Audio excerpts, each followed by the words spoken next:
Hello everybody. My name is Luisa Rodriguez. I'm your moderator today for this session on digitalization, Belt and Road technologies and infrastructures that are key for success.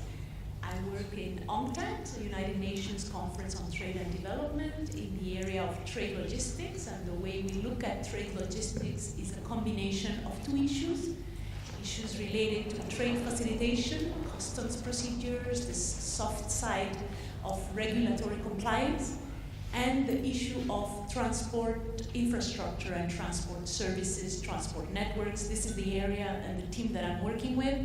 We work mostly with maritime transport, we generate statistics, we have a program on sustainable transport, and we are also working with several countries in corridor development. So what is this topic about? I mean, there are several issues in the topic that we will be covering today. So the idea that I wanted to convey to you is that we would like to examine the potential impact of having digitized logistics for improvements at two levels: in special economic zones, but also in the dynamics between special economic zones in the context of transport corridors. And this is why we have the Belt and Road being mentioned there. Why look at logistics? I mean, logistics have been mentioned in several of the presentations and one of the priority sectors in special economic zones. I would say that in a world of fragmented production and global value chains, we have talked a lot about this. Let's say that logistics is like the glue that holds these global value chains together. So there is a case to be made in the sense that developing logistics is key. For instance, if you're doing manufacturing in special economic zones, because you can get all those inputs to be able to manufacture in an efficient manner, in a timely manner, but also at the final end, at the other end, in terms of once you manufacture, you produce your goods, to be able to ship them abroad, you have to be well connected to those transport networks to be able to export efficiently. And this is where the link with trade competitiveness comes in. So I wanted to give you two ideas before I give the floor to my panelists in terms of the way we look at these things is that looking at transport networks in a systemic manner. It means maybe not looking at ports, but maybe looking at the connections with the hinterland so that you can connect better the trading context with the domestic context. This is important. And we see that it's good that we look at these systemic interventions because this is where the highest efficiency gains can be achieved. There is also an argument for having this systemic look in terms of some of the elements that have been raised regarding sustainable development so that you can design, looking at the broader supply chain perspective, interventions that can achieve this development benefit in terms of generating innovation, generating employment. Another comment that I want to bring to your attention is this framework of when you analyze logistic performance. There is I always like to refer to it, and it's the framework that the World Bank uses in order to analyze logistic performance. When you look at three dimensions, meaning in order to have logistic performance, you have to intervene or make sure that three dimensions work in sync. And it's the infrastructure dimension, having reliable infrastructure. It's the services transport, and we're talking about maritime transport, multimodal transport, but also ancillary services to be able to deliver maritime transport at the port, which are key. And the final element that I wanted to mention is this aspect of the documentary processes. We have talked, I think, about customs processes, which is an important source of inefficiencies. We also talked in one of the panels yesterday about the issues of compliance, regulatory compliance, which can also be a source of red tape. So logistics brings opportunities, and digital technology in logistics brings opportunities, but it also brings challenges. So going back to what Juan said yesterday, we are here to learn from the opportunities and explore the challenges. So keep that in mind. So with these introductory comments, I would like to introduce to you the panel. I have the pleasure here to be here today with two of my panelists, and one of them will be joining us through a short video message at the later stage. I have at my right Mr. Peter Bresseleers, I hope I pronounced it right, Chief Executive Officer at Port Expertise in Belgium. He is a transport expert with more of 30 years experience in maritime activities and trade-related projects worldwide. And it's very interesting, Peter's perspective, because he has been very actively involved in projects about optimizing data sharing for improved documentary processes and procedures related to maritime transport operations, and he will be sharing his insights about this. Juan Torres at my left, I guess you know, but let's introduce him nonetheless. He's president of FEMOSA. He's an expert on international trade, free zones, export processing zones, a long experience as a practitioner, administering the Barcelona Free Zone, and providing advisory and consulting services in many sectors, including logistics aspects related to special and economic zones. He's highly motivated with the challenge of improving the efficiency of free economic zones. Mr. Peter van der Kerkhove, CEO of CNext in Belgium, is the person who will be joining us through video conference. He has expertise in data mining and the using of data in order to improve logistic performance. So without further ado, maybe give the floor first to Juan. When I was discussing with Juan about this session, he told me, and he was very proud of this project that FEMOSA has put in place to interconnect digitally free trade zones along the Belt and Road network. So Juan, maybe let's open the floor with you. What is this project about? What is your take? Why is it so important? Please. Well, so now FEMOSA, one of the most important projects that we have is the digital Silk Road parts and zones. So this project is committed to connect free zones and industrial parts from the port of Antwerp and Rotterdam in Europe to Shanghai and Fuzhou in China. So connecting the zones means that we facilitate the logistics. Connecting zones, we improve the systems, and the tenants of these zones can become part of the Industry 4.0. Connecting the zones, we facilitate that the products can be more competitive and products can be in the market easily than now. So this project would be done in partnership with different partners in China and of course with our partners in Antwerp. For that reason Peter is here, and we are working already on this. Additionally of this, because we are in the digitalization era, FEMOSA now finish a project that is the Free and Special Economic Zones Directory. So the whole Free and Special Economic Zones Directory. So sometimes when people say there are 4,000 zones, 5,000 zones, but nobody knows how many zones there are in the world. Now we try to compare the zones in each country. So this directory would be a good tool for the investors, because in 2 clicks they can reach a zone in any country of the world. We have data for 225 countries, and this project is almost finished, as it is online, but in a trial period. So it would be online definitely in January 1st. So logistics would be the most important technology in the future to be applied in so any zone needs a logistic hub. Any zone needs to implement logistics to give support to the companies.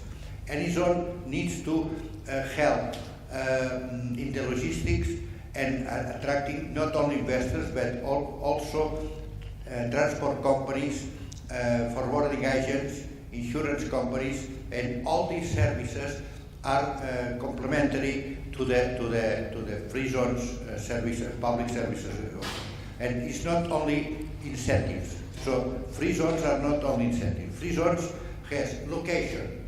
And location means logistics already. So the most important for a successful free zone is the location. For that, I remember when somebody asked me, which are the 3 points more important for the location, location, and location. So this is the most important. So if you, then the second point would be the world-class infrastructures. But the third one is to have a logistic hub to receive the raw material.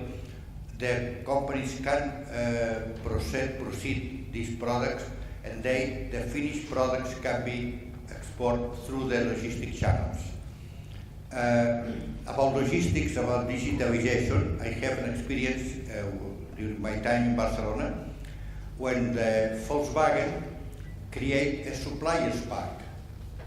The suppliers park was an area of about 50 hectares where Volkswagen asked to the suppliers, if you want to be my supplier for the next 10 years, you have to be nearby our factory, because we are going to implement just in time. So 750 companies came to Barcelona and installed in the free zone. And they installed in the free zone because Volkswagen guaranteed them to be the suppliers for the coming next year. So, and what happens in this project? So the people who was installed in the Barcelona free zone, because they were nearby the Volkswagen, they could guarantee better production and cheaper production for them. But because Spain has different car companies in the area, so they get more customers, so they could sell to Ford factories, to Citroën factories, because they were 200 kilometers away. So this was logistics. This was logistics. And now it happens in 1992-93, where the digitalization was not finished yet. But now all this is under a program of blockchain digitalization systems, and they are really happy on this. So digitalization and logistics are only one thing. We have to attend this new implement these new technologies in the free zones. Thank you, Juan.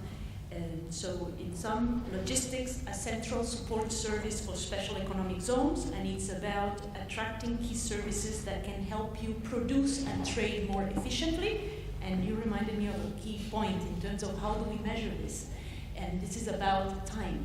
Measuring delays, being just in time, as you said, is a key element for measuring this. And digitization can help in terms of reducing costs, reducing delays, and being just in time in the market. So let me just give the floor to Peter, who would be providing us with with his expertise in the logistics fields in ports, but broader than ports. Peter, what are the emerging trends with respect to digital? What are the emerging trends in terms of how we are using digital technologies to improve logistic performance? What is it that you see?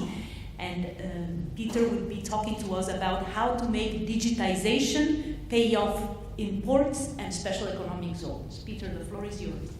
Thank you, Luisa.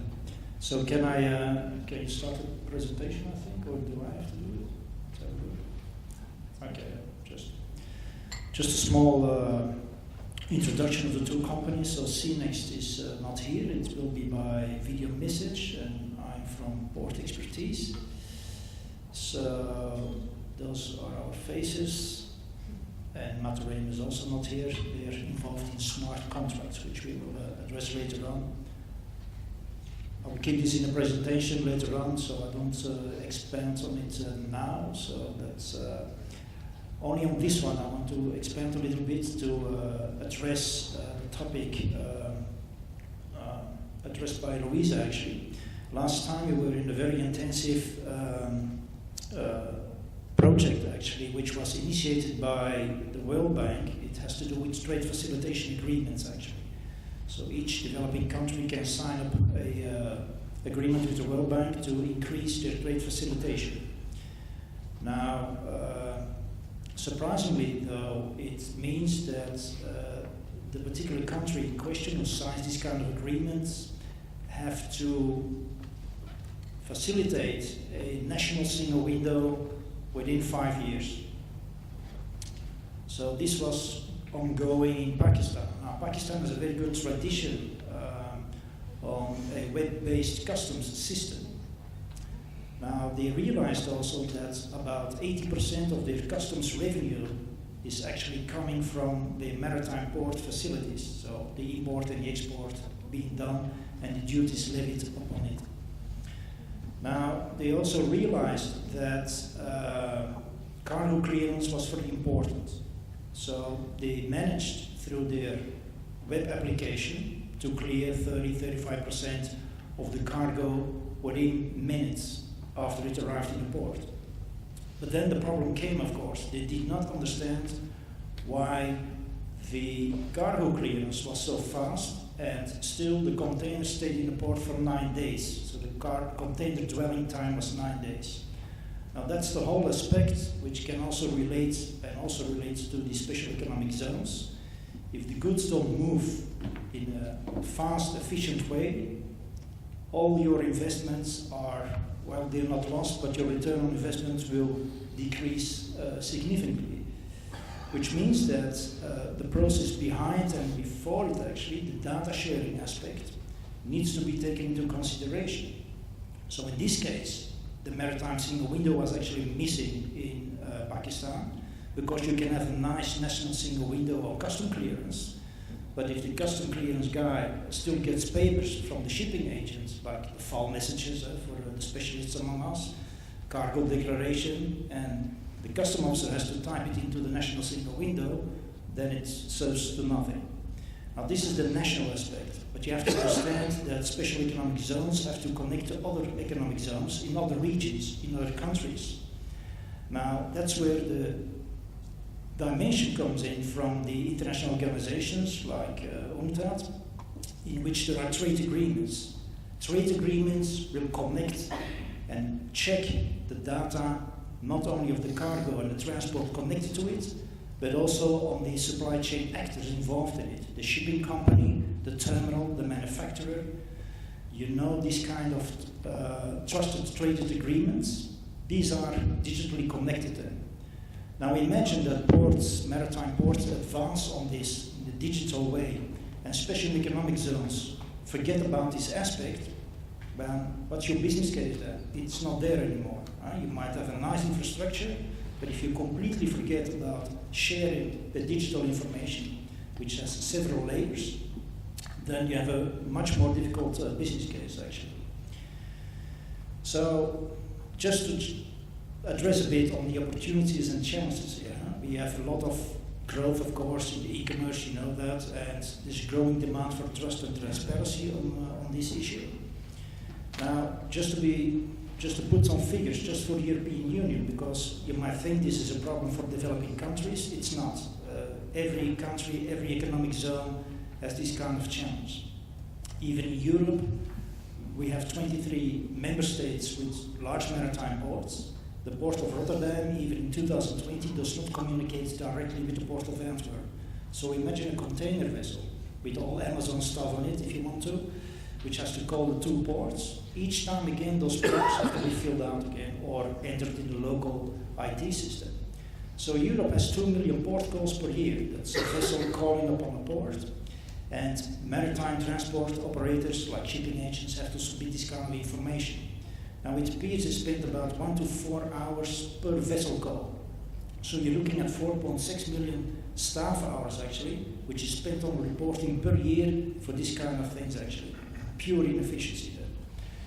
So this is the topic we're looking at. Now why are we interested in economic zones actually? Because it's an easier environment to work with. Less customs rules, less other rules.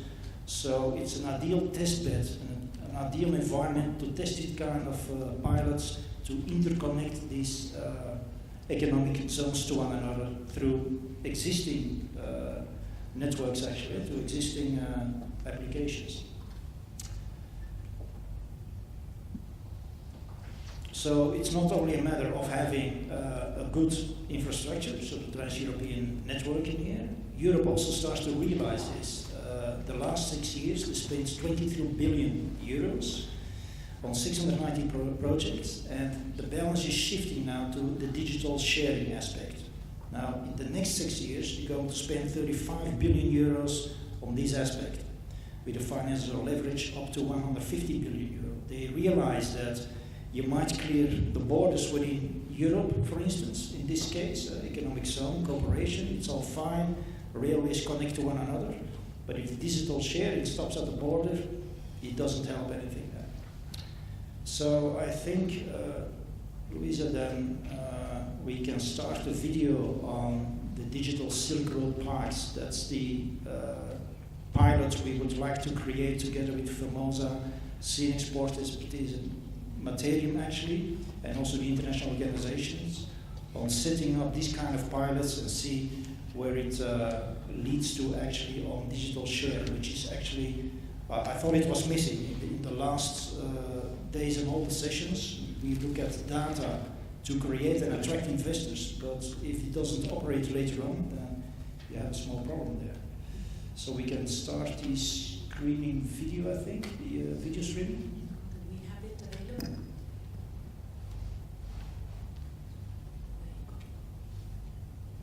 Hi, my name is Peter van Keelhoven.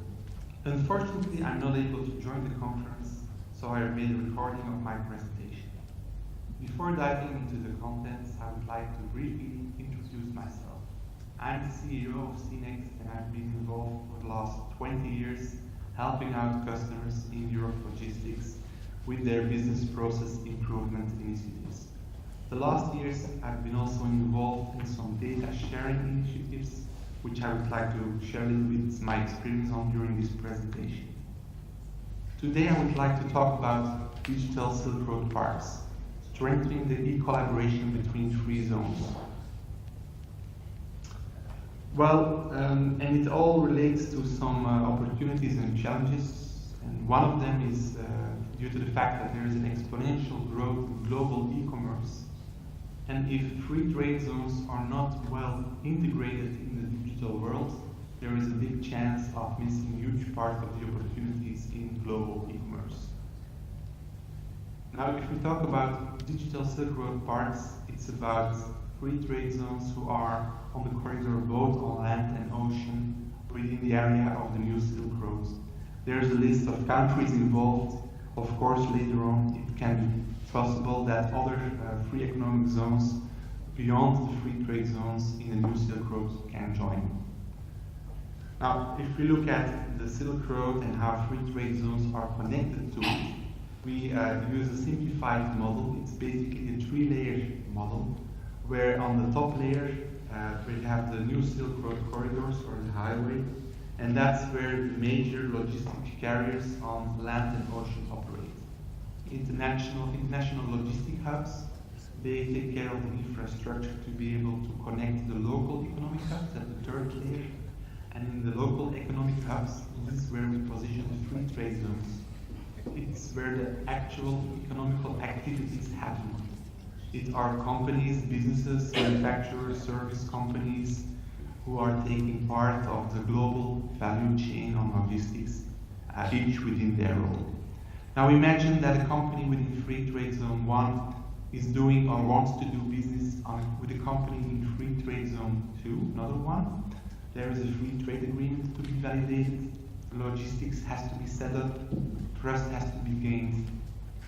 Shipping goods, that's what we have been doing the past 30 years without real problems.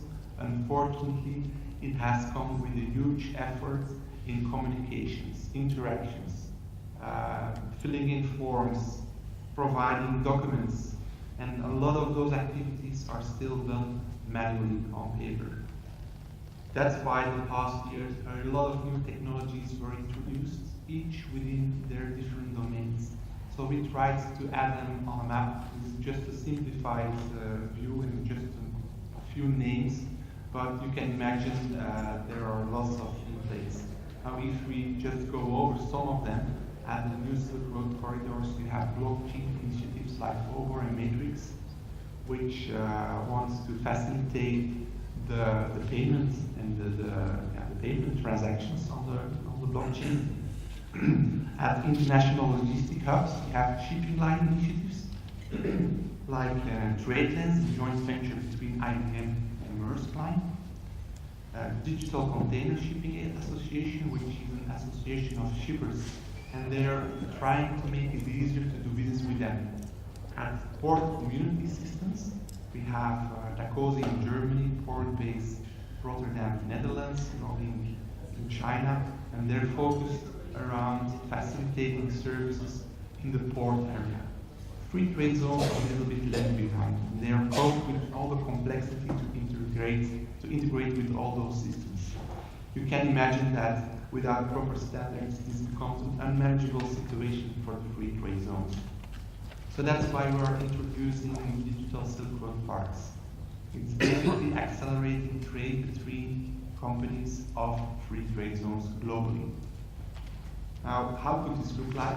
Imagine there is a digital Silk Road park platform which facilitates communication and trading agreements between companies of different trade zones. In order to accomplish that, we of course need technology. Technology which is built on trust, transparency, and what we would like to introduce are legally binding smart contracts on the blockchain.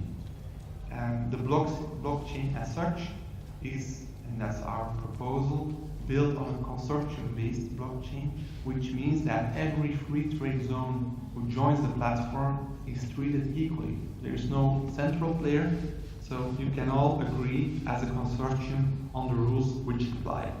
And those rules are managed through smart contracts, which are digital equivalents of contracts we have in place now. By doing it in a digital way, we can cope with technical, legal, and economical aspects of the contracts and automate them, make them more trustworthy and secure, and provide transparency on it. Of course, we also talked about the integration aspect. The Digital Silk Road Parks platform is able to connect with the initiatives which are in place already. It's not the intention to reinvent the wheel and replace existing initiatives. They're good. They're only focused to their specific domains. And we want to have those use cases which add value to the free trade zones as the key functionalities of the Digital Silk Road Park.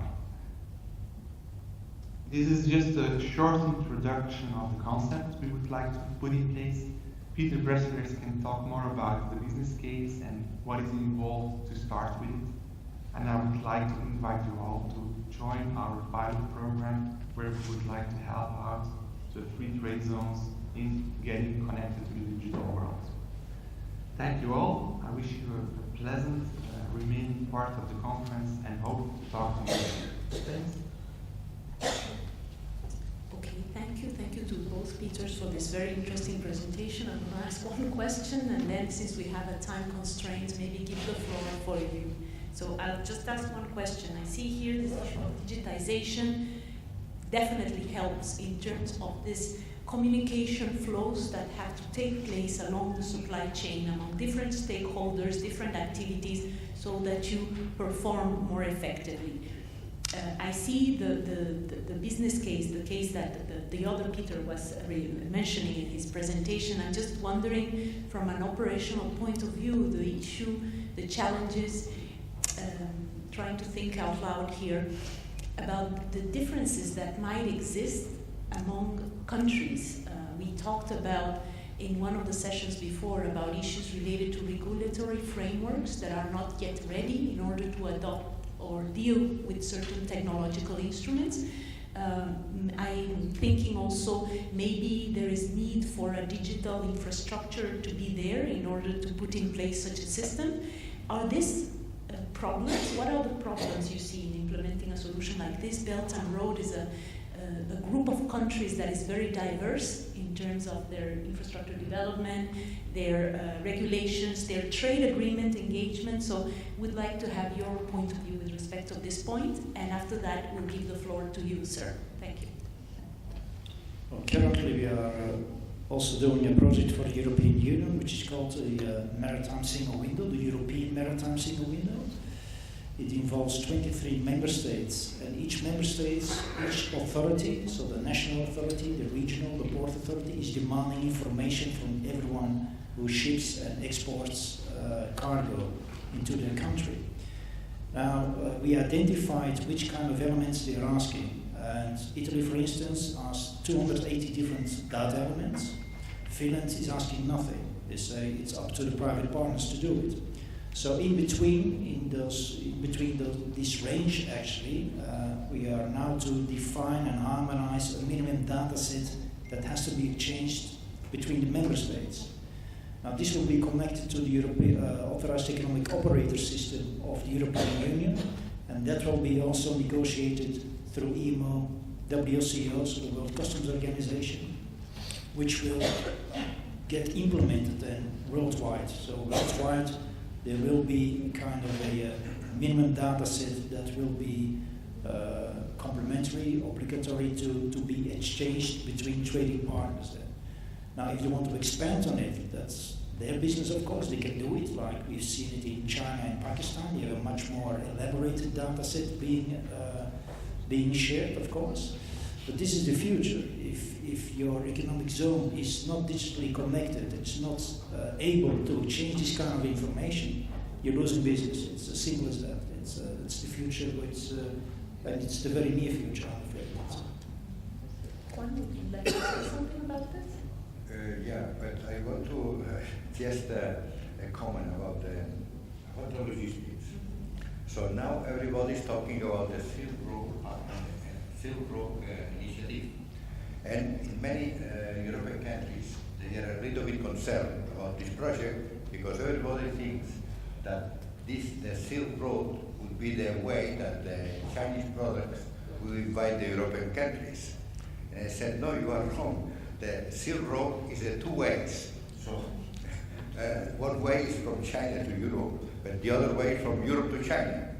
And I can assure that China has a capacity to buy any product from Europe. And Fair point. And now we are working on it in order to create hubs, import hubs in zones of not only China but in the other countries to facilitate the exports to China through free zones, and especially to small and medium companies. So. Excellent. Yeah, there's potential for cooperation also. Yeah. Infrastructure development from different perspectives. No, but many people is concerned. Oh, now the Chinese will invite. No, the Chinese will probably they sell a lot to Europe, but the Silk Road is two ways. It's two-way road. And when we talk about the Silk Road or the Belt and Road project, people think that it's only, as I mentioned, from Antwerp to Shanghai. But Antwerp to Shanghai is the straight way.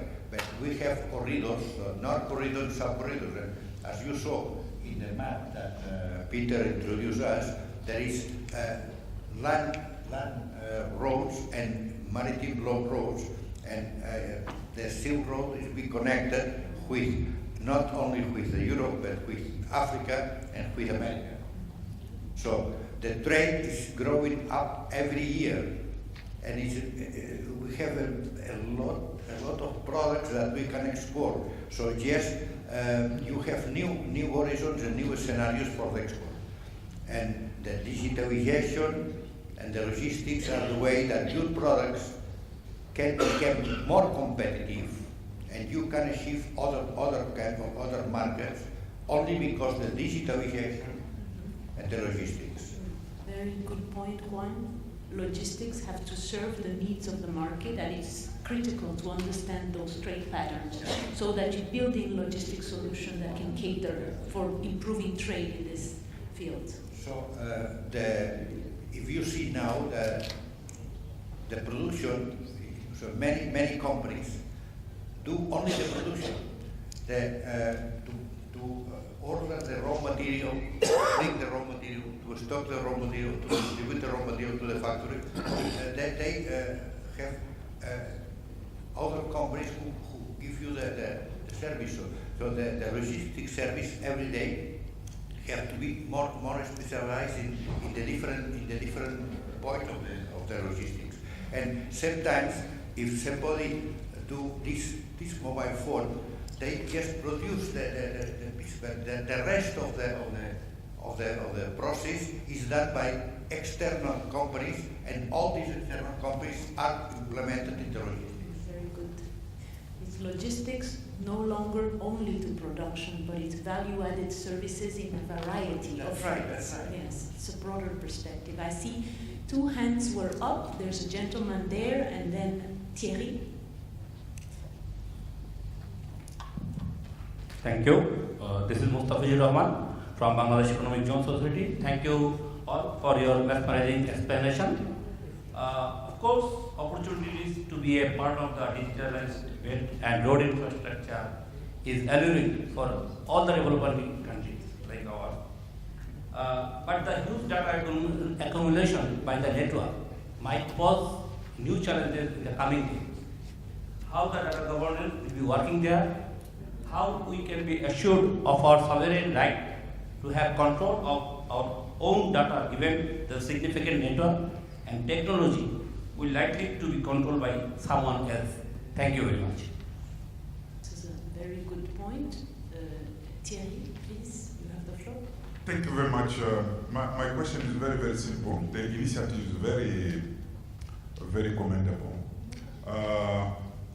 Even within the free trade area, I don't see the place of custom authority and port authority, because for a good to move from one country to another that are operating in the same free trade area, those authorities are involved, and the information is mostly sought by them.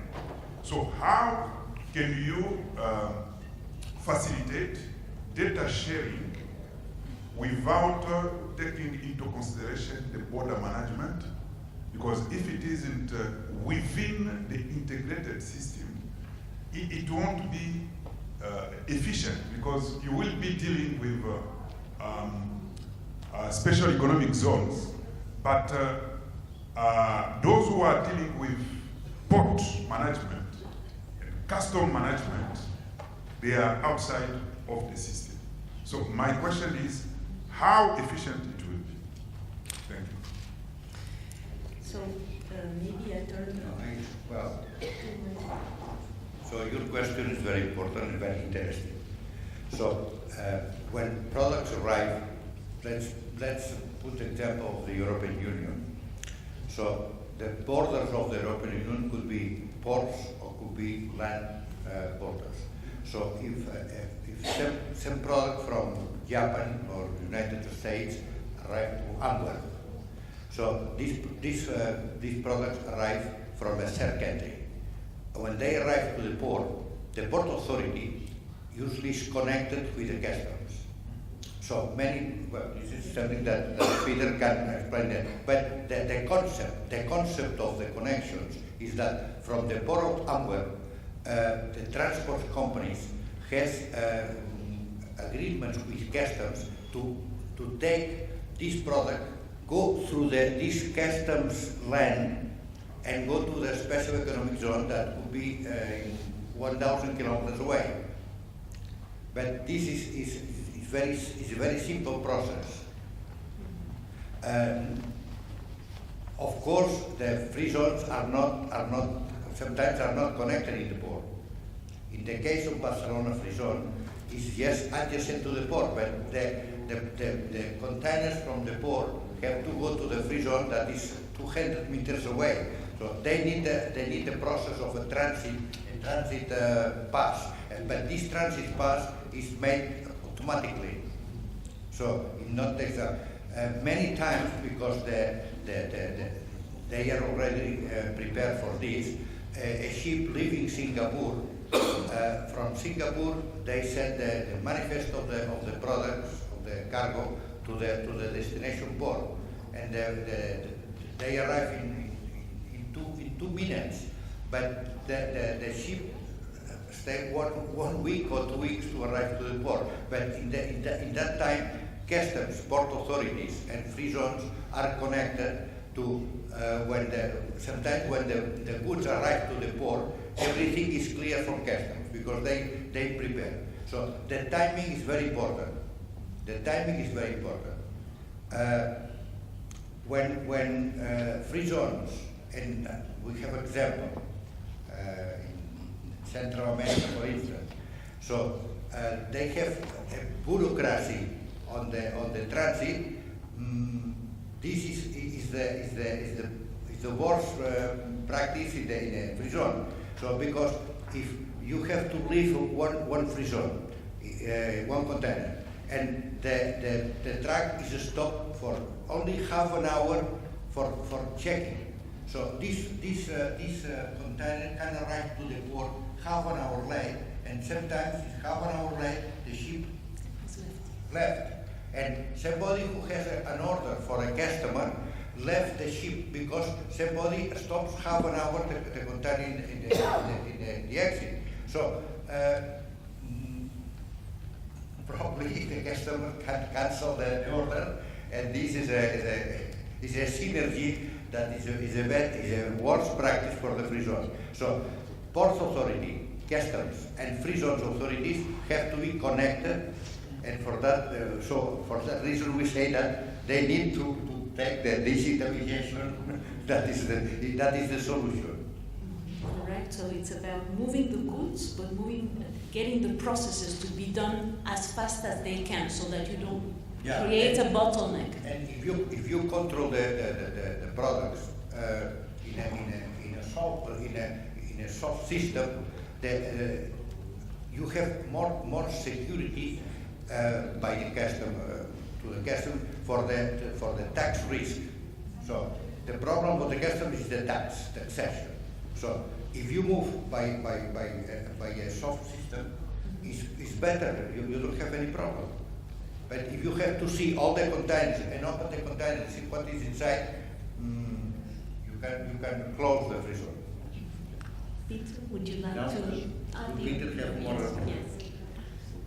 Just to give you one example, if you export a container, you need a verified gross mass. It's an international regulation. Now, what happens now in container terminals, fully automated, they weigh the container, the weighing slip is printed, and they enter it in their system, and that system connects then interface, just a one-to-one interface, with the local custom systems. But that weight is also needed on the other side of the world where the destination port is. Now, a solution currently already being used is by using the data sharing platform of a port environment, or this can be an economic zone also, in which the weight is not anymore printed on the slip, but it's shared on the platform actually, and that platform connects to the customs, but also to anyone other party concerned in this supply chain actually, and they have a right to access it. So on the security side, that's also checked. It's a 3-layer security mostly, in which only these can participate, which are a trusted partner, which also goes, by the way, through the company developing the software. If you remember the Maersk problem that they had a few years ago, which cost them tens of millions of euros, was actually caused by the accounting system, which had a flaw in it. So that's internal processes.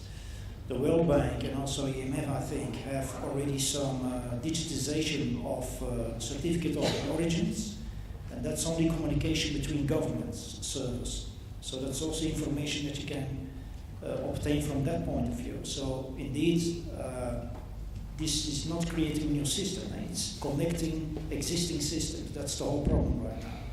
We have sharing platforms, data is being shared, but it often remains within a silo of one transport mode, or in one area, a port, or in this case, free economic zones, if it already exists. It's just connecting now, connecting the dots in between them, which will facilitate also the sharing of information, and it has a large impact also on the environment. If you consider a ship coming into your port with 5,000-6,000 containers, you need space to store it. But imagine that you can inform the hinterland transport already well on beforehand without having them to wait 2-3 days of picking up the right containers. That's quite a different ballgame. You don't need the very expensive $100-300 million investment of new container terminal. So that's facilitation also from that part. So I would like to have a word on this element that the gentleman over there raised on concerns on data privacy, the feeling of trust in terms of we are dealing with digital technologies, which is sharing information. How can we reassure customers, services users that this data is being properly used, and what would you have to say in this regard, Juan or Peter? Peter? Indeed, we addressed it already a bit. So only those people, those companies are allowed to have access to the system if they're a trusted partner. So that's those. I think African continent is also busy with that kind of concept of authorized economic operators, which is very good, because that's the base for a trading agreement with other economic zones, and that's how you put the responsibility of being transparent and sharing your data, which you have to share anyhow. It's reporting obligation you have to fulfill. Rests within the supply chain actor itself, and that's where it is, and that turns around the complete system of controlling your supply chain. You still see a lot of countries spending a lot of FTEs, so full-time equivalents, on physically checking the containers, and then they say, well, we have to check more. But if you look at the success rate of the things they find when checking the container, it's very low. It might be much more worthwhile in investing in these kind of data sharing platforms, and through data analysis they will quickly find out which kind of supply chain actors are always trying to get around the system then, for instance. It's like using a different classification of the custom goods, or pretending it's being re-exported while it's not being re-exported. Those are the real tax leakages you have in your national system. And that's where you have to impose new value-added taxes to your local population. That's where it all goes wrong each time again. I don't know if there's another questions from the floor. I wanted to add some small point, and then we close the session, which is a point that was raised by the other Peter in his presentation, and he was talking about what he's doing as business process improvement. And I think this is a very important point. In UNCTAD, in the unit where I work, there's a section that is working on customs automation systems. And I always remember this colleague of mine saying, if you think that technology is the solution, this is wrong. I mean, you have to have clarity in terms of mapping, what I was saying, the systemic approach to a supply chain, understanding the mechanism, the dynamics of the suppliers, the manufacturing activities, the exporting, the different connections. And the prior step to implementing an Asikuda solution from the perspective of UNCTAD in custom operation is doing this mapping of these interrelations. And only once this is understood, you can think in terms of how the digital element can be brought in to support this re-engineering of process. And I think this is an important point in terms of thinking of how to go about it. I mean, I don't have further elements to share. Any further? The key to success, in one word, then, is, Juan, what is the key to success? This is in our panel session title. In one word, what would you say it is? Well, the key to success? Good attitude and working hard. Okay, and for you, Peter, what is the key to success? To using digitization, logistics in Belt and Road, what is the key to success? I like to repeat the slogan of Famosa. It says, coming together is good, staying together is better, but cooperating together is a success. So that's the point of that. Very good. Thank you. Excellent. Thank you.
the panel.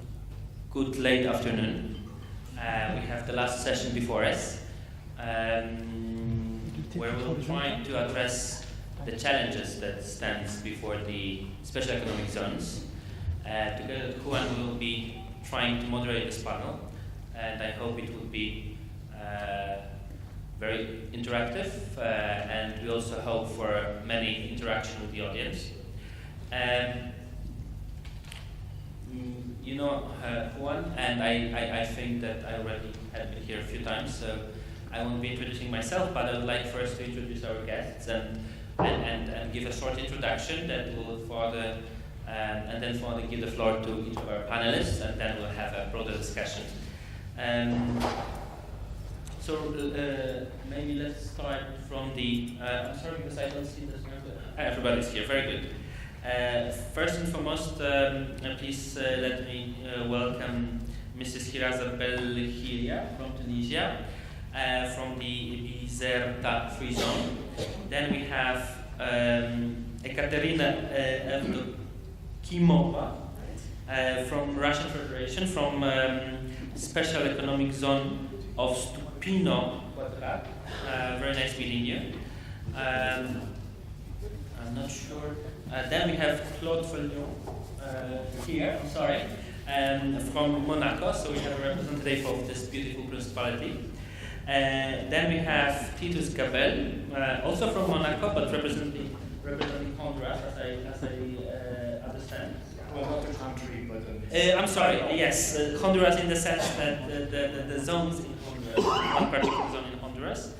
And we have Mr. Sergei Vatenkovsky from Belarus, from Greystone Industrial Park.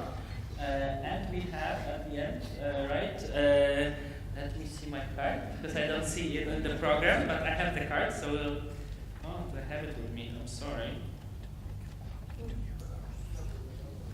Yes, I do. I'm sorry. Karolina Błasik from Rosemont International. So I'm sorry that I didn't mention at the beginning with all the ladies. I'm really sorry about that. Ladies and gentlemen, we will try to discuss the new generation of SEZs and what are really the challenges of SEZs. And as an introduction, I would like to show you a small slide. It will be one slide, so don't worry. What UNCTAD in its last report trying to map the challenges. And we asked investment promotion agencies what are challenges, what are the problems, what are the main obstacles they face in relation to SEZs. We got response from 120 investment promotion agencies from, I think, 114 jurisdictions, and those are their answers. We see that, of course, as the first one, we see that there's extremely high competition among countries, among jurisdictions that investor can choose from. And then is the one that was very often mentioned on this floor, is sufficient infrastructure. The zones are not planned adequately, are not financed adequately, at least some of them. Then we have very, very important issue that probably hasn't been addressed so much here, but is an insufficient link between the zone's operators, the zone's users, and the local suppliers. Only the fourth is the package of incentives that is insufficient. And then, of course, we have poor specialization, the lack of skilled workers, extensive requirements to enter the zones, so the overall bureaucracy that is hindering the operation of the zones, insufficient facilitation services. So this is something that I would like to put on the floor for our panelists to have a look, for our all the audience to have a look, and try to first present their zones, their specialization, what they exactly do, and how they address the challenges they are facing.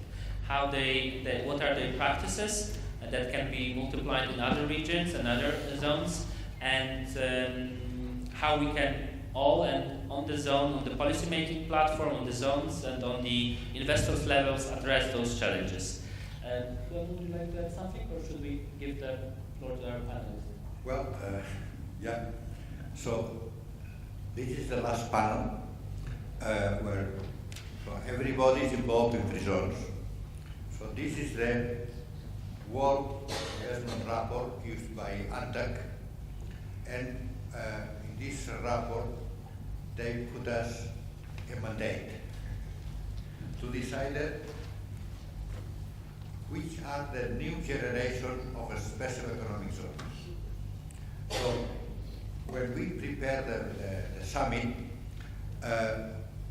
we put this panel as the last one because during today we've been here listening and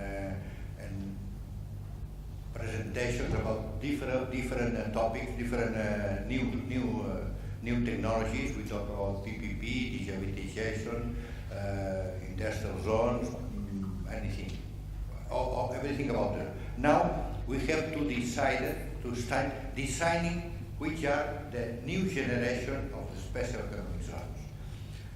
With our meetings with UNTAC, we have a commitment with them to try that the new generation of free zones can apply and can be accordingly the 17 goals of UNTAC. Sustainability, environment, labor standard contracts, and be the tool to go to the prosperity for the countries. So this is what we decided with them. So now we have to explain, each one of the colleagues, explain what they do today and what they are ready to do in the future. Because the free zones, as I said yesterday, are the most important tool for create jobs. And today, every day, more and more foreign direct investments go to free zones because the facilities that they can offer. So this is a little bit the topic of the panel. And now we can start with our guest to explain what they do, but especially, and more important, what they are ready to do for the future. You have a big responsibility in front of your country, in front of your people. And thank you very much. So maybe we'll start with Tunisia, if you don't mind, Shirar. I think it works, yes.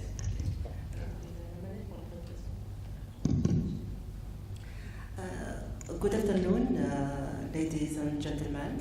First of all, I would like to express my thanks to the organizer of this very interesting summit for this invitation, especially to Mr. Torrance. I also want to apologize for the level of my English. I will try to do my best to express myself in English, but I promise you nothing. And I hope really that my Francophone colleague here today to help me a little bit, especially during the exchange. So let me introduce myself. I am Shiraz Belkhiria, Marketing and Promotion Director at Tunisia Bizerta Free Zone, which I will present to you later. I held various positions, including in charge of economic studies, in charge of international cooperation. I also was in charge for several years of the following up of technical assistance project for development industrial park and techno park in Tunisia. And I am very pleased to be among you today. Let me present to you briefly our company. Created in 1993 within the framework of the National Strategy to Promote Foreign Direct Investment and Exports, Bizerta Free Zone is governed by a public-private partnership regime. Bizerta Free Zone is one of the first models of PPP in Tunisia. It accommodates on its sites totally exporting companies operating in various sectors, industrial, trade, and services. The Bizerta Free Zone ensures three main functions: the improvement, the promotion, and the maintenance of the park. Our main objectives: the promotion of investment, the creation of employment, the promotion of exports, innovation and technology transfer. Bizarre-free zone is characterized by its strategic position at the heart of the Mediterranean. It is the physical extension of the commercial port of Bizerte, which is one of the most dynamic ports in Tunisia. It's also characterized by proximity to the main commercial ports of Tunisia open to the international traffic. But our main asset is the unique interlocutor for the investor. It offers permanent assisting before, during, and after the setting up of the company. It's very important to the investor, such as company creation formalities, technical assistance, etc. All those services are provided for free throughout the life of the company.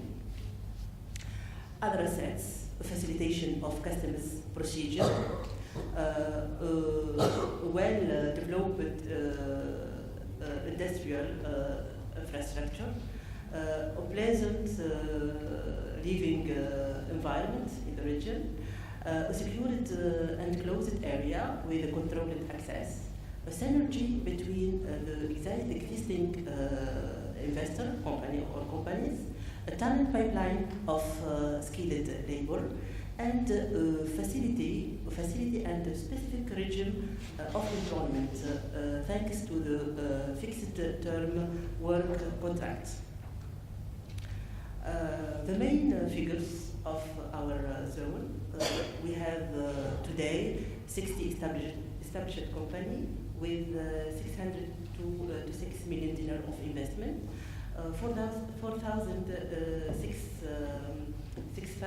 600 total jobs, 1,022 million dinars of exportation per year, which representing 2.5% of total national exports in the manufacturing industry in Tunisia. Going now to the main activities, Bizerte-free zone hosts diversified activities such as mechanical and electronic industries, shipbuilding and pleasure boating industries, pharmaceutical industries, aerospace industries, automotive industries, plastic industries, agri-food industries, metallurgy industries, textile and leather, and trade and services. For the distribution of companies per nationalities, we find the Italian nationality in the first position with 39% of the total number of companies, seconded by the French nationality. Then we find Tunisian, American, Germany, and other nationalities. Our new challenges, the topic of this panel. Our main strategic acts, on which we work actually to better answer to the new requirements of particularly those of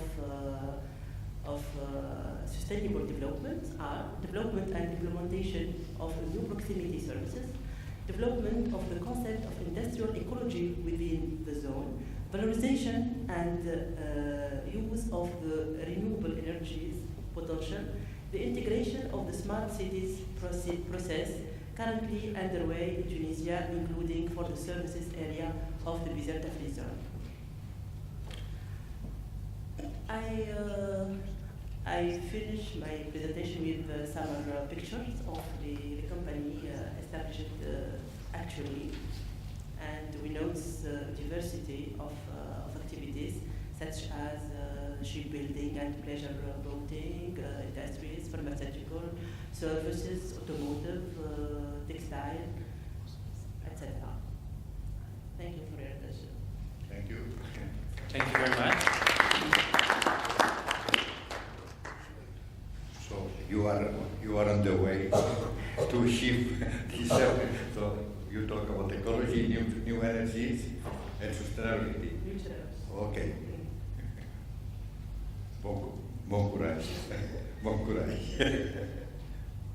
Thank you very much. So now I'd like to yield the floor to Ekaterina, if you would like to present. Thank you very much. Thank you for the possibility to attend this meeting and to share our experiences. We started a special economic zone 2015, and it is the first completely privately owned special economic zone in Russia. May I ask you for the... Okay, thank you. Number 3 among the Sustainable Development Goals articulated by the United Nations 2016 was good health and well-being. The city of Stupino, we have the mayor of the city of Stupino here sitting in the second row to the left of me. The city of Stupino has been awarded by the United Nations Organization for Preventive Medicine as the only one city in Russia for the sustainable medical education and health orientation among the population. So the city of Stupino is traditionally a very good lifestyle-oriented city. And as we started, we are very fortunate to start the first private special economic zone in the area of Stupino. As we started, it was politically a tricky time, 2015. Russia has gone to different political discussions in the world, and the foreign investments were questionable. So as we developed a concept for our special economic zone, we started with the development of the idea, which is reflected by our slogan, making investments happen by making investors happy. So far to well-being as a sustainable goal of the United Nations. So we defined, as the colleagues told today in the earlier panel, the stakeholders of the project. The stakeholders are the owners of the factories, the workers of the factories, the management, also the government, and also the population of the nearest villages. So what we defined as happiness for all of these stakeholders. First of all, certainly location. We are very fortunate to be located 70 kilometers to the south of Moscow, and with this, with an access to 25 million people and to the best logistical infrastructure ever. We are located on a crossroad of two main railroad destinations, the Ring Railroad and also the South Railroad, which leads from Moscow to the south regions of Russia. We are located close to the Mod Autobahn, which is the fastest in the Moscow surrounding. So you can get from the center of Moscow within 1 hour and 30 minutes, either by car or by train. And we have an access to a highly educated population of 120,000 people in Stupino, and also to the nearest municipalities, and to Moscow itself with its 12 million people population, and it is the biggest market in Russia ever. With the status which we acquired for our investors from the government, that they do not pay taxes and custom duties, we could make also the owners of the businesses very happy if they locate their production facilities with us. But this was not enough. Well, the good developed infrastructure as a conditio sine qua non so to say. Without it, nothing works in an industrial park. We have a huge amount of natural gas and electricity, nearly 100 megawatt of electricity and 60,000 cubic meter gas per hour. As we started, now we have 45,000 cubic meters per hour, but it is still enough to accommodate more than 1,000 factories. All this infrastructure has been built for the private money. We don't have any state financing in the project. Everything which we achieved with the means of bank financing, of private investors, and also certainly with the means which we earned from sale of our land.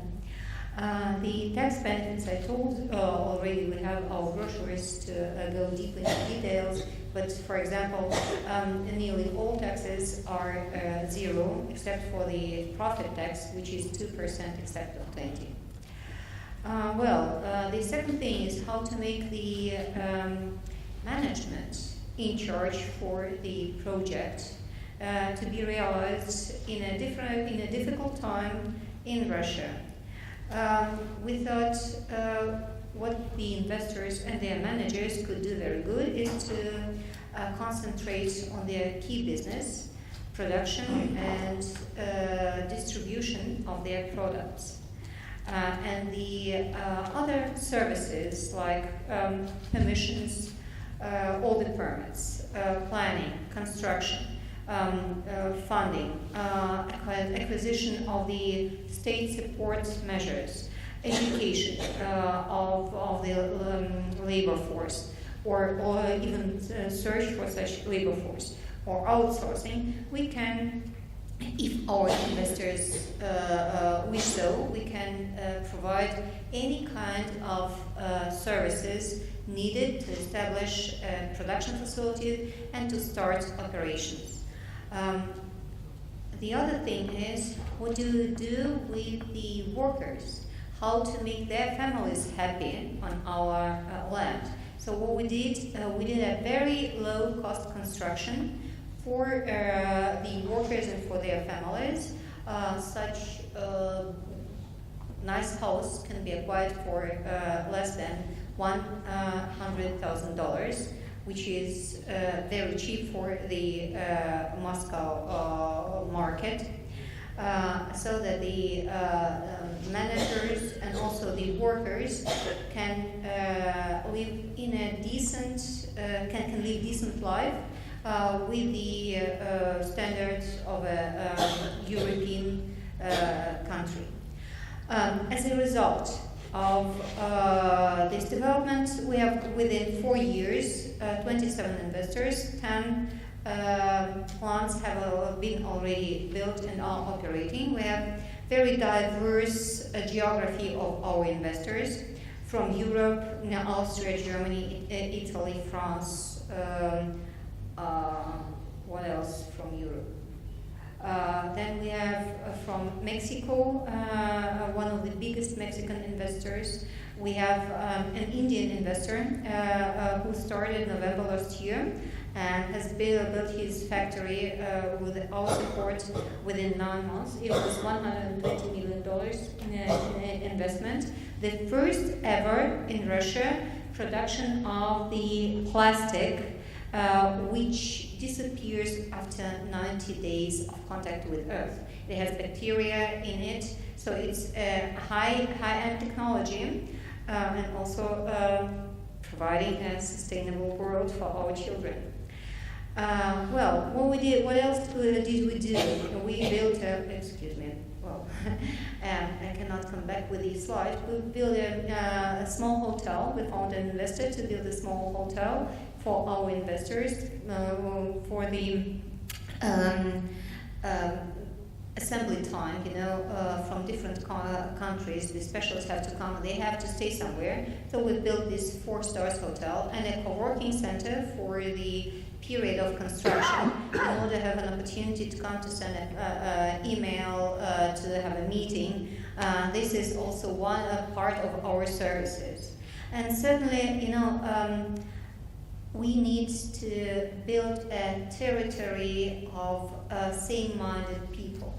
And this is what we are trying to achieve by two means, which are probably not that specific for the Special Economic Zone as an institute. We built an art cluster called Art River. We are doing a lot of arts there. We are doing festivals and workshops. So we are trying to engage all people living around and to make some activities together, just to generate good and positive emotions. And we've also done an academic quadrat where we are educating our people in different issues of life, starting with English language for the nearest villagers, up to how to acquire tax benefits and custom benefits. We had one of the leading economists with a lecture about the sustainable development of the Russian economy up to 2050. We're teaching positive psychology there, or sponsoring Ballot Academy, in order to build up a community of same-minded people. This is our understanding of the Special Economic Zone of new generation, and this is our input into the achievement of the Sustainable Development Goals. Thank you very much. Thank you very much, Katerina, for this holistic approach, presentation of this holistic approach to special economic zones, to investors, workers, and everybody, all the stakeholders. Thank you very much. It's really interesting. And now we would like to move a little bit to the west and ask Sergei to tell us about the Belarusian experience. Yes, thank you so much. I prepared a short presentation about Industrial Park Greystone. Please open it. First of all, I am representing one of the most promising and ambitious projects implemented by the Republic of Belarus, Industrial Park Greystone. It's a John-Young international project that China and Belarus are developing. I am a Deputy General Director, Industrial Park Development Company. I am from Belarus, yes. At first, some historical facts. Based on partnership between Belarus and China, in 2012, the decision was made to create the Greystone Industrial Park. Industrial Park Greystone is a special economic zone with total area of 112 square kilometers. Oh, thank you. 112 square kilometers. The size of the area of the park is comparable to the territory of Perich. In 2015, the leaders of two countries visited the industrial park construction site. They decided to make the Greystone as a model project of bilateral cooperation and a key element of the Silk Road economic belt. In 2018, a German company, Duisburger Hafen, became a shareholder of the park. Location. Location is one of the advantages of the Greystone. From the one side, Belarus is a full member of the custom union with Russia, Kazakhstan, Armenia, Kyrgyzstan, with free movements of goods, capital, and labor forces. According to estimates, the custom union markets, it's about 183 million customers. From the other side, Belarus located near the European Union, bordered with such countries as Poland, Latvia, and Lithuania, and can be considered as eastern gate to the European Union. Park is located only 25 kilometers far from Minsk, the capital of the Republic of Belarus, with 2 million population, that provides an opportunity to use Minsk's scientific and labor potential. Park's territory has well-developed transport communication system. 2 international highways cross the park area. For example, E30 goes from Moscow to Berlin. Railway station and international airport are nearby. You need 2 or 3 hours flight to get from Minsk to larger cities of the Europe like Vienna, Frankfurt, Paris, and etc. One of the first questions what almost all investors are interested in the question of finding and attracting qualified employees. Highly qualified employees are another advantages of Belarus, and cost for workforce are less than in neighboring countries. For example, hiring one engineer in Belarus will be cheaper than in Russia, Lithuania, and Germany. Industrial Park Development Company has already invested of more than $250 million for construction of infrastructure. It is important that infrastructure created to support residents and investors' activity is fully completed in the area of 8.5 square kilometers. This includes main road, gas supply network, water station, and wastewater treatment facilities. Potential investors does not need to pay for infrastructure construction. All infrastructure is located directly at the borders of the land plot.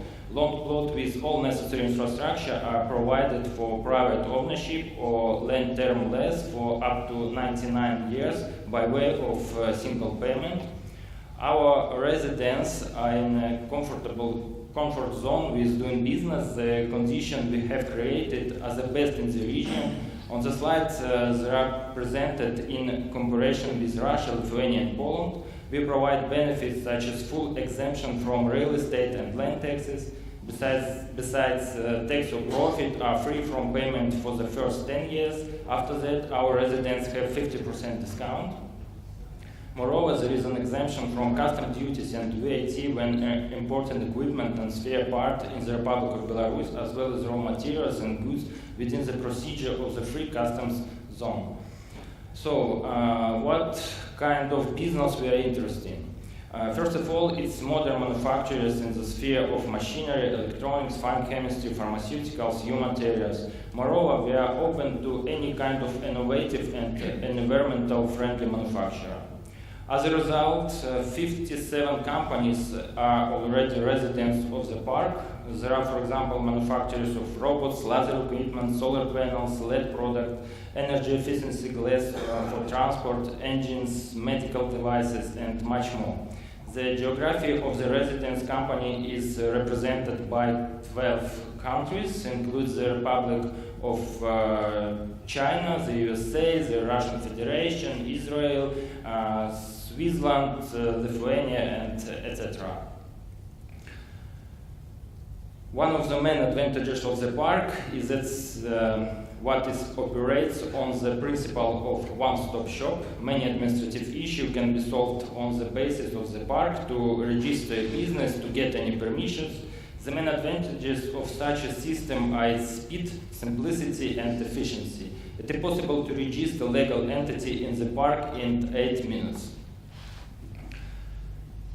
According to the master plan, it's planned that more than 130,000 people will live and work in the park. The main difference between our park and other free economic zones, that we create full-scale city with all necessary social and engineering infrastructure. Besides, the territory of the park is divided into 5 main areas, including industrial, logistic, administrative area, residential area, social area, and recreation area. And we understand that one of the main targets for the next years is to provide all necessary social infrastructure, object of education, healthcare, public catering, sport, and cultural facilities. Summing up, park is the largest scale international project with developed transport and engineering infrastructure. We have good access to the largest market of the European Union and the Eurasian Economic Union. Belarus has highly qualified and affordable labor forces. Cost of such important services as electricity and gas is the best in the region. It is a high efficiency of implementation of investments project. Our residents can get any permissions, approval, or decide respective issue within a short period of time and in one place, in one building, on one-stop shop. And so you can see that the park is not just a project on paper. On the following slide, you can see some already built object of the park. Ladies and gentlemen, thank you for your attention. I invite you to visit Greystone Industrial Park. Thank you.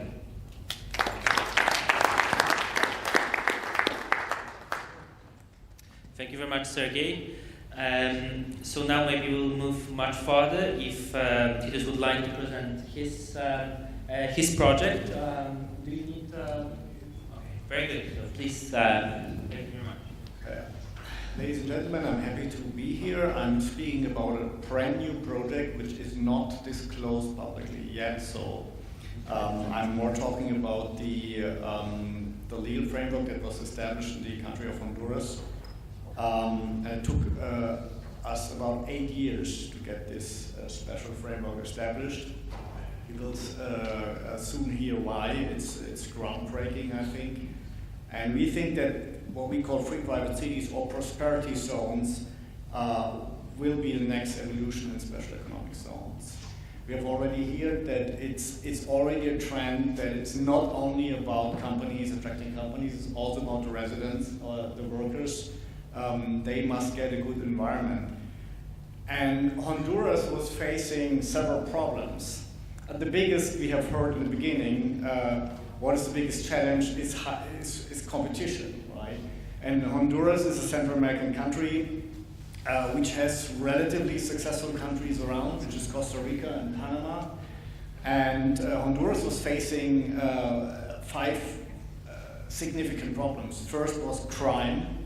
At one point in time, it was the highest criminal rate in the world. It's better now, but it's still high. Then corruption, inefficiency of public officers, inability for reform. There was too many entrenched interests in the country, too big the opposition, no matter who was in charge. And as a result, there were no foreign direct investments, or only few. So what was the solution? And the solution wasn't implemented from us. It was a solution the members of the Honduran government came up with when traveling the world. They said, okay, in order to change that situation, we have to implement a different legal framework. We have to establish a kind of a Hong Kong in the Caribbean. You know, the relationship of Hong Kong to the motherland China, to the host nation, is a kind of an internal autonomy, while it's still being part of China. And China is responsible for defense and foreign policy and all that. But Hong Kong has own legislation, has own officers, own courts, even in own courts. So, and the Hondurans came up with something called SEDE. SEDE stands for Zone for Economic Development and Employment. And the idea was to create a stable and reliable framework within the country, an island of good governance. And it wasn't only for attracting companies, it was also to improve the daily life of residents, and of course to create jobs and attract investments. So what is possible according to the SEDE law? First of all, basically the zone can have an own legislation to nearly all areas. The Honduran constitution is still applicable and the international agreements that Honduras has conducted.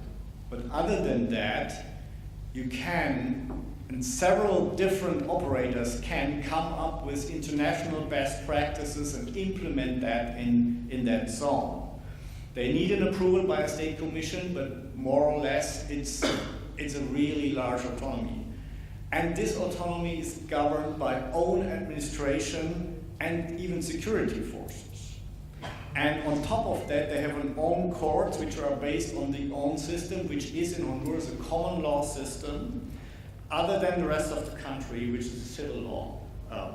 And the judges we have selected for approval for the Supreme Court of Honduras are experienced pensioned judges from Australia and the United States, amongst them former Supreme Court members. Why that? Because that is to create trust, which is lacking, as I told you, so far. And the Hondurans are guaranteeing that it's in a law, it's called the SEDE law, they're guaranteeing that that regime for about 50 years. They had to change their constitution to make it possible. There was an overwhelming majority in Parliament that could be convinced about that important step. So altogether, it's a kind of a public-private partnership in the way that the zone is managed by a private company. It's officially headed by a Honduran. It's called a technical secretary. And there's a state commission which has Hondurans and international members that are supervising the zone and taking care that human rights are taken care of and all the international agreements are fulfilled. And they are also approving the laws that we are proposing to the Commission. Of course, the idea is that you have laws that are business friendly to attract investors, but also resident friendly. And the first project which is where my company is involved, has been approved by the end of 2017. And the group that is basically operating, running this zone is an international firm, right? So my company is based in Panama. It is only one part of this consortium. The operating company itself is a US company. The people who are managing that, they are from Guatemala, Brazil, USA, Germany. I'm German, living in Monaco, and my company is in Panama. So you see, this is really international, and so is the team. And so are the international best practices that are deployed in that zone.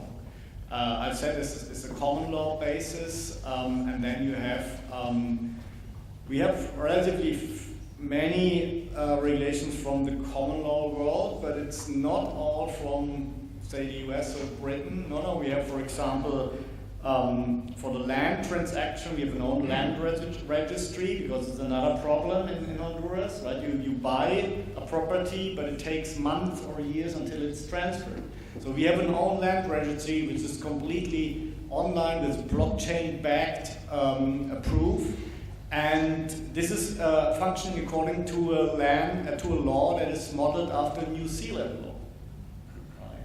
So this is very innovative, because you can basically see what is the gold standard in the world and does it fit for Honduras, and then you pick it up. And I think because we have trained people from all over the world and reputable judges, that should create, it's still early days, but that should create the trust that has been lacking so far in this country for investors. So we call it a prosperity zone. It's a kind of the delegating of public function to a private operator with public supervision. And I would say maybe it's too much to speak about a trend, but there's certainly a tendency to have own independent courts. That all started with the Dubai International Financial Center, where they modeled the commercial code after British common law, and they hired judges from London. And they're now exporting the ideas, and the Abu Dhabi Global Market was the second to adapt that model with an independent court, which was different than the law of the Emirates. And the same is now happening in Kazakhstan in Astana. I don't know exactly the name, there's an Astana free zone, which are also trying to establish a common law with hired judges from elsewhere. And the newest one is Anaklia in Georgia.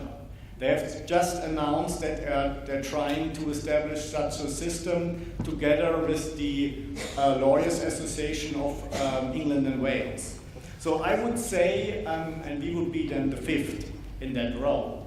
So I would say there is, for very obvious reasons, there is a tendency to make those zones not only fit for companies, but also for residents, and give them more autonomy rights, so that they can really, and they're not subject to the politics in that country, because their incentive is, right, we want to attract customers, so we have to present good standards and qualified public officers.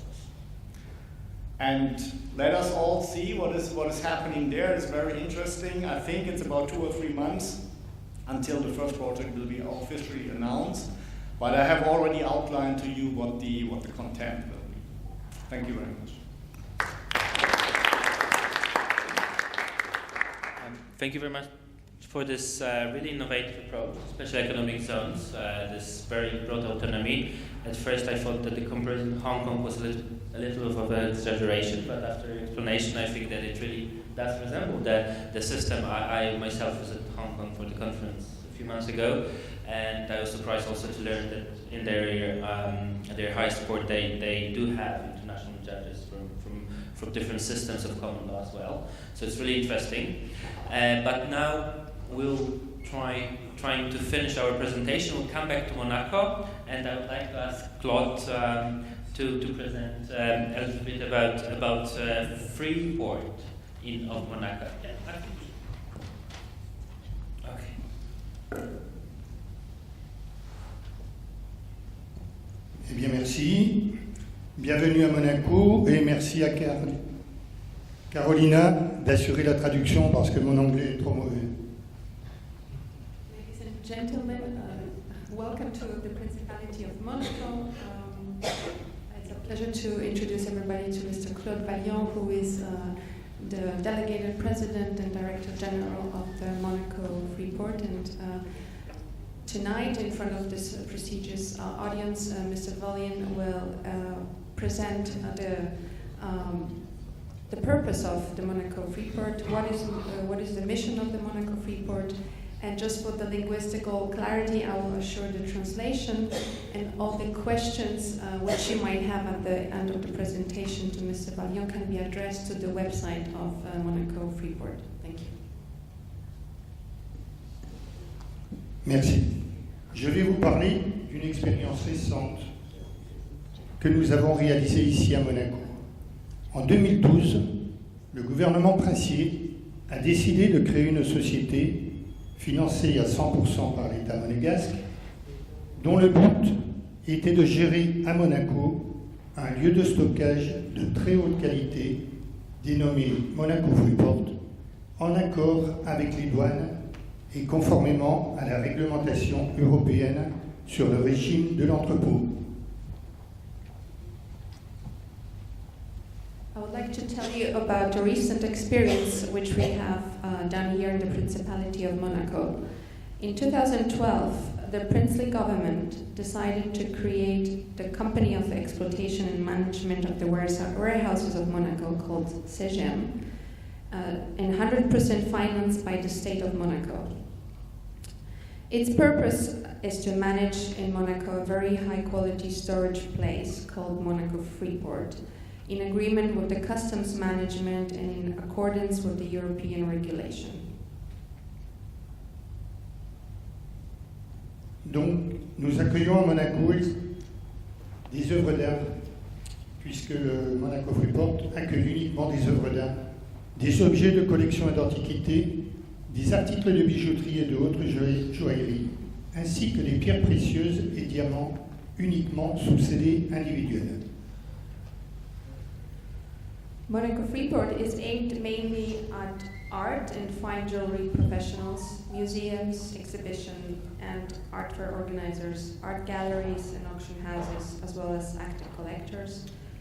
It houses works of art, collectibles and antiques, jewelry and fine jewelry, as well as individual gems and sealed diamonds.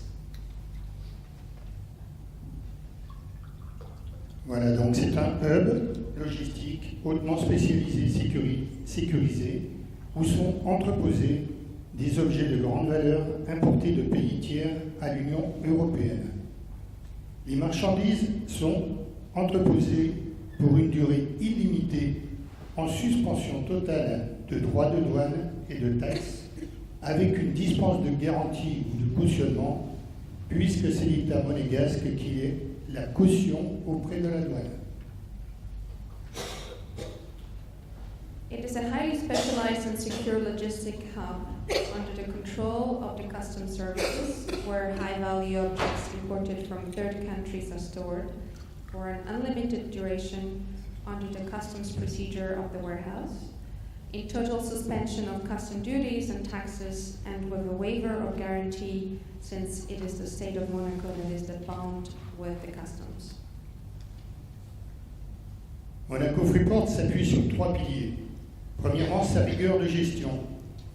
La douane effectue un contrôle systématique lors de la mise en entrepôt de chaque marchandise. Ensuite, sa discrétion et la qualité et la sécurité de ces locaux hautement sécurisés et qui sont tous reliés directement à la police de Monaco.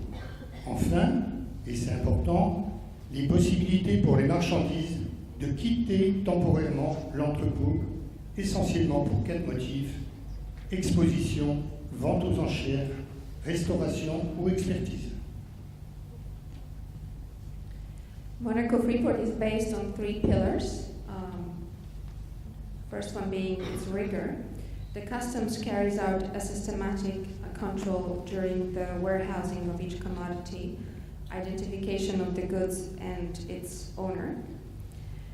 Secondly, its discretion and the quality and safety of its highly secure premises, consisting of storage boxes of different sizes, all equipped with advanced technologies in terms of comfort, safety, and directly connected with the public security of Monaco. Finally, on its possibilities of temporary exits of the goods, essentially for 4 reasons: for exhibition purposes, for auction purposes, for restoration purposes, and any possible expertise. Lors de la création, de sa création, le gouvernement avait fixé 2 objectifs. Le premier, c'était aider à la promotion de la principauté de Monaco en tant que destination artistique et développer le marché de l'art à Monaco. Eh bien, je peux vous dire que cette mission est remplie. Notre entrepôt s'est avéré être un outil très performant qui a permis la réalisation de grands salons de foire d'art à Monte-Carlo. Par exemple, a fêté sa 5e édition avec un grand nombre de galeries internationales de premier plan. Et il a permis aussi la réalisation d'expositions artistiques ou de haute joaillerie de haut niveau à Monaco, ainsi que des ventes aux enchères qui se sont développées de plus en plus ces dernières années. When Monaco Freeport was created, two main goals were set. First one was to help promote the Principality as an artistic destination and develop the art market in Monaco. The mission is fulfilled. Our warehouses is a powerful tool that allowed the realization of major exhibitions and art fairs, mainly Art Monte Carlo, which will celebrate its 5th edition in May 2020, with a large number of leading international galleries and exhibitors. High-level fine art and jewelry exhibitions, as well as auctions that have developed in recent years in Monaco. Le deuxième objectif, c'était de générer de l'activité économique. Et je peux dire que c'est le cas, car après plusieurs extensions, les locaux sont comptés depuis 2014. Et une vingtaine de professions constituent désormais avec nous un cluster économique. Vous l'aurez compris, le but de Monaco Freeport, ce n'est pas de stocker pour stocker, ni de servir de lieu de stockage pour des collectionneurs passifs dont les œuvres dorment dans des caisses. The second goal was a generation of economic activity, and that goal has been accomplished. It's a case. After several extensions, the premises are currently complete, and about 20 professionals are now being constituted. With us, we have the economic cluster, packing, carriers, freight, experts, galleries, retailers, art curators, insurance companies, banks. As you can see, this goal is not just to stockpile or serve as a storage place for passive collectors who works asleep in crates. Enfin, un troisième critère est apparu, le taux de la taxe à l'importation qui est applicable à Monaco sur les œuvres d'art est de 5,5%. Et lorsqu'un résident de l'Union européenne achète une œuvre en sortie de l'entrepôt, de Monaco. La TVA est perçue par le Bureau des douanes de Monaco et cela constitue de belles rentrées fiscales. A third criteria has emerged. The rate of the import tax applicable to Monaco on works of art is 5.5%. And when a resident of the European Union buys a work of art at the Monaco Freeport warehouse, VAT is collected by Monaco's customs office, which is a very good source of tax revenue. En conclusion, on peut dire que Monaco Freeport est devenu un pilier stratégique du secteur de la logistique artistique et de la haute joaillerie et qu'il participe au développement artistique de la principauté de Monaco. C'est un bon outil qui va aider à la reprise des ventes aux enchères de prestige ici à Monaco et qui va bénéficier dès 2022 de nouveaux locaux neufs et hautement performants construits actuellement à Monaco à l'initiative du gouvernement monégasque. Je vous remercie de votre attention. In conclusion, Monaco Freeport has become a strategic pillar of the art, logistics and high jewelry sector and has participated in the artistic development of the Principality. It's a very good tool that will help the resumption of prestigious auctions in Monaco and will benefit in 2022 new high-performance premises currently built in Monaco at the initiative of the Monegasque government. Thank you for your attention, ladies and gentlemen.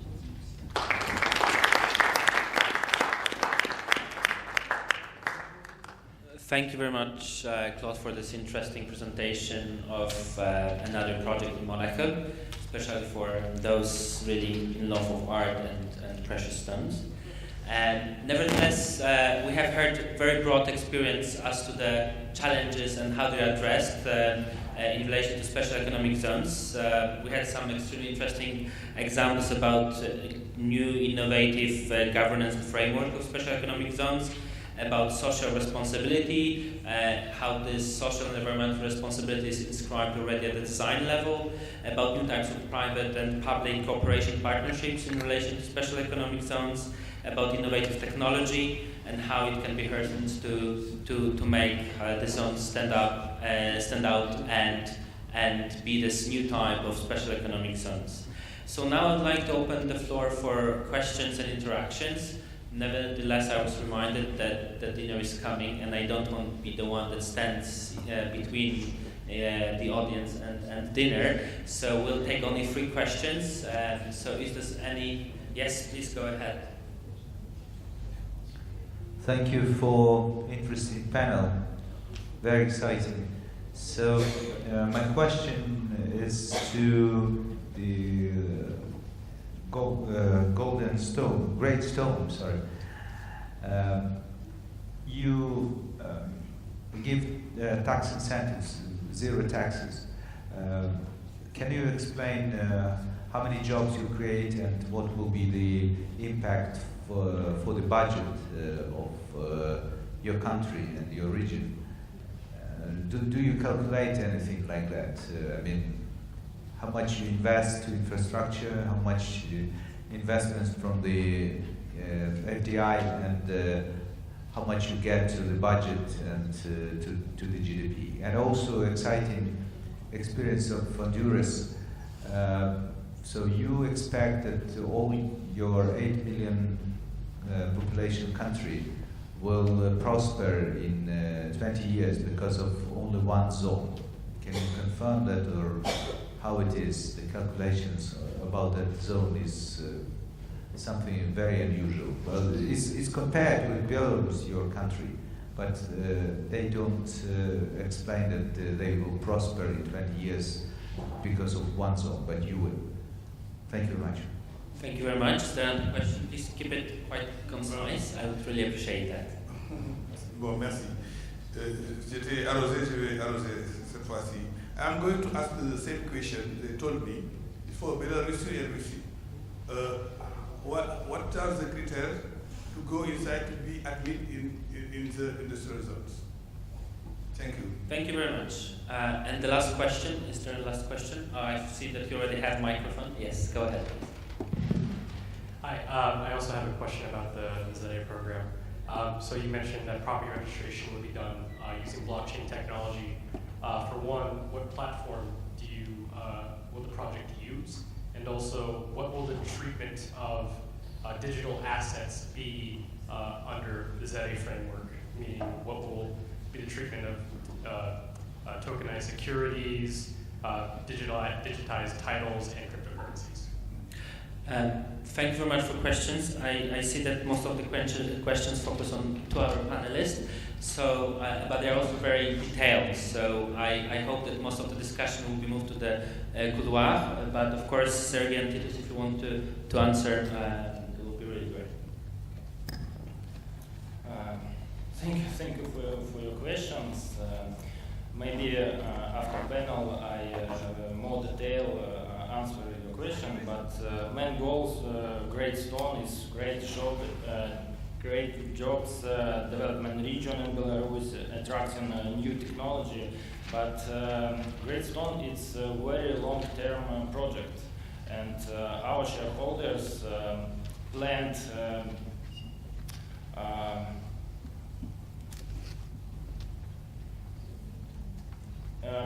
return investments maybe to 20 years.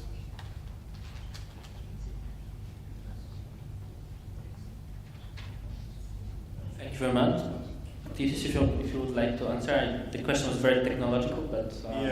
The first question is easier to answer because it's, how can one zone only bring prosperity to Honduras? But that's the interesting thing about that law. First of all other private companies or operators can also ask to operate another zone because it's a law, right? The law applies to everyone. And that's not all. Every Honduran landowner or Honduran community has the right to opt into that zone. So if they see that it's working after several years, then people might want to become a member of this zone. So this was intentionally created by the Honduran government to make a big part of Honduras prosperous. The other question is a little bit more difficult because it goes into detail about digitalization. The idea was if you're creating a new system, you put it on an e-governance platform so that you don't have much paper, but ideally can do anything online. And that is also the case with property transactions. So you have a system where there's still a kind of a public officer or notary giving the final okay, but so it's not completely on smart contracts, it's not completely on tokens, but it's a first step so that you basically can make a property transaction without much paper, but still you can of course have a contract with your counterparty if you want that. Other innovative things are like that if you have certain rights associated to your property, that is pollution rights, noise, right not to have noise or to build up to a certain height, you can sell those to interested parties so that they can build higher. That is something we took from New York, for example. So there are a lot of innovative things, but it's not really a total futuristic thing. It's just what we already have now is a little bit more electronic online. Because if you bring in too many innovations at one time, it's also confusing the market. Thank you very much for this very interesting experience to all the panelists, and thank you for your questions. Thank you very much for your attention, and this is the last session of this conference. Tomorrow it will be more interactive as workshops and meetings will come. And Juan, would you like to say something at the end? Okay, well, it's the last panel before the closing session, but we finished the panel. So I am very happy because we talk about the new generation of free zones, but I see that three of the speakers from Madame Siraj from Tunisia, they have environment and ecology and sustainability. But I am very satisfied because Sergey and Katerina talk about the cities, resident cities. So it's very important for that the people working in the zone can live nearby. So this is a high level for working. So people that can leave home 10 minutes before to go to the factory. Because in many countries, people have to leave 5 o'clock in the morning to arrive to 8 in the factory, and they have to take 3 buses. So congratulations, because you are already in the new generation of people. Thanks for attending, thanks for being here, and now we go to the closing ceremony, but thank you very much indeed for everything.